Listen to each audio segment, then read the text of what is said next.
আপনারা জানেন আমাদের যে ছাত্র শক্তি শাহবাগে মশাল মিছিল করতেছে, আমাদের প্রত্যেকটা সংগঠনের প্রোগ্রাম থাকবে মাঠে এবং আমরা চাই এই যে জন নিরাপত্তা যদি বিঘ্নিত হয়, বাংলাদেশে আইন শৃঙ্খলা বাহিনী রয়েছে, আইন শৃঙ্খলা বাহিনীর কাজ হলো জননিরাপত্তা বিধান করা।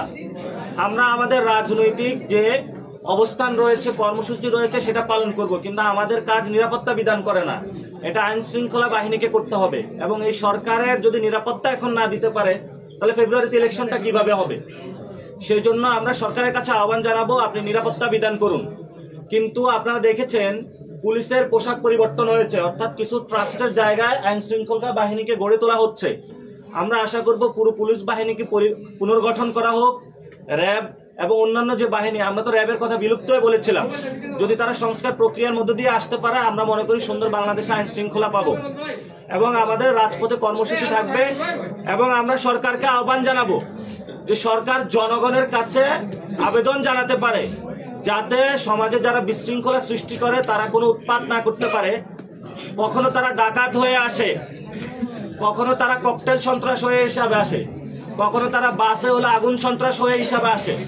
তা আমরা জনগণ ঐক্যবদ্ধ আছি, ইনশাল্লাহ জনগণ ঐক্যবদ্ধ থাকলে আওয়ামী লীগ বাংলাদেশে কোনো আর ফেসিবাদী আচরণ করতে পারবে না। এবং শেখ হাসিনার রায় হচ্ছে এটা বাংলাদেশের বিচার বিভাগের ইতিহাসে একটি মাইল ফলক হয়ে থাকবে।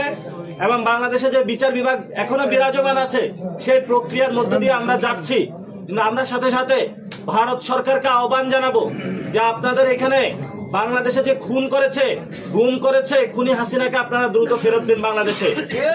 আপনাদের সাথে আমরা ন্যায্য সমতার ভিত্তিতে সম্পর্ক চাই, কিন্তু বাংলাদেশের কোনো খুনি আসামি, দাগী আসামিকে যদি আপনারা আশ্রয় দিয়ে রাখেন, এই আসামিকে ফেরত দেওয়া পর্যন্ত ন্যায্যতার সমতার ভিত্তি হতে পারে না। এজন্য আমরা ভারত সরকারকে আহ্বান জানাবো দ্রুত গতিতে শেখ হাসিনাকে ফেরত দেওয়া হোক।